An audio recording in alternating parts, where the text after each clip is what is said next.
PV. അൻവറിന്റെ പടയോട്ടം തുടരുകയാണ്. നിലമ്പൂരിൽ ജനസഹസ്രങ്ങൾ പങ്കെടുത്ത മഹാസമ്മേളനത്തിന് പിന്നാലെ പി.വി. അൻവർ ഇന്ന് കോഴിക്കോട്ട് പൊതുയോഗത്തിൽ സംസാരിക്കും. മുതലക്കുളം മൈതാനത്ത് വൈകിട്ട് 6:30 മണിക്കാണ് പരിപാടി. മാമി തിരോധാന കേസ് വിശദീകരണ യോഗത്തിലാണ് അൻവർ പങ്കെടുക്കുന്നത്. ADGP MR അജിത് കുമാറിനൊപ്പം CPM-നെതിരെ കൂടി കൂടുതൽ ആഞ്ഞടിക്കാനുള്ള വേദിയാകും ഇന്നത്തേത് എന്നാണ് കരുതുന്നത്. കോഴിക്കോട്ടെ റിയൽ എസ്റ്റേറ്റ് വ്യാപാരിയായിരുന്ന മാമി എന്ന മുഹമ്മദ് ആട്ടൂരിന്റെ തിരോധാനത്തിൽ ADGP MR അജിത് കുമാറിന് ഒളിഞ്ഞും തെളിഞ്ഞും പങ്കുണ്ട് എന്നാണ് പി.വി. അൻവർ നേരത്തെ ആരോപിച്ചിരുന്നത്. ഇതോടെയാണ് കേസ് അന്വേഷണത്തിൽ വഴിത്തിരിവുണ്ടാവുന്നത്. അതിനിടെ ഫോൺ ചോർത്തൽ കേസിൽ പി.വി. അൻവറിനെ ചോദ്യം ചെയ്യാനൊരുങ്ങുകയാണ് പോലീസ്.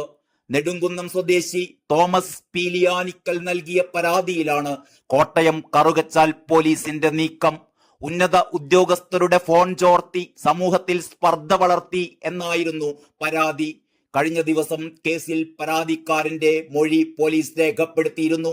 അൻവർ ഫോൺ ചോർത്തിയതിന്റെ ടെലികമ്മ്യൂണിക്കേഷൻ രേഖകൾ തന്റെ കയ്യിലില്ലെന്നും മാധ്യമ വാർത്തകളുടെ അടിസ്ഥാനത്തിലാണ് പരാതി നൽകുന്നത് എന്നുമായിരുന്നു തോമസ് കെ പീലിയാനിക്കൽ നൽകിയ മൊഴി.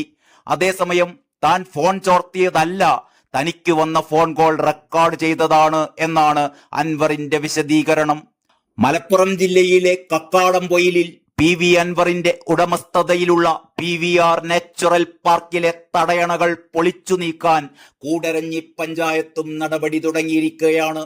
കാട്ടരുവിയുടെ ഒഴുക്ക് തടഞ്ഞുള്ള നിർമ്മാണങ്ങൾ പൊളിച്ചു നീക്കാൻ ടെൻഡർ വിളിക്കാൻ CPM ഭരിക്കുന്ന പഞ്ചായത്ത് അടിയന്തര യോഗം ചേർന്ന് തീരുമാനിച്ചു എന്നാണ് വാർത്ത. തടയണ പൊളിക്കാൻ 8 മാസം മുമ്പ് ഹൈക്കോടതി ഉത്തരവിട്ടിരുന്നു എങ്കിലും പഞ്ചായത്ത് നടപടി വൈകിപ്പിക്കുകയായിരുന്നു. 1 മാസത്തിനകം തടയണ പൊളിക്കണം എന്നായിരുന്നു ഹൈക്കോടതിയുടെ ഉത്തരവ്.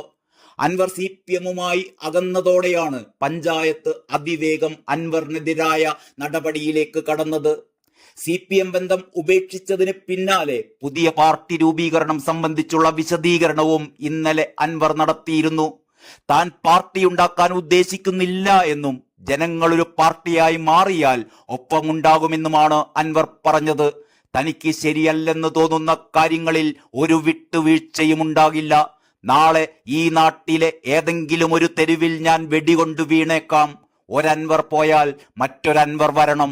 യുവാക്കൾ പിന്മാറരുത് എന്നും അദ്ദേഹം പറഞ്ഞു.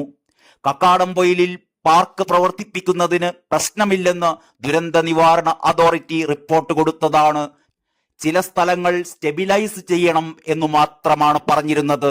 ഇത് സംബന്ധിച്ച് പ്ലാൻ വരച്ച് മുഖ്യമന്ത്രിക്ക് കൈമാറിയിട്ട് ഒരാഴ്ചയായി എന്നും അൻവർ വിശദീകരിച്ചിരുന്നു.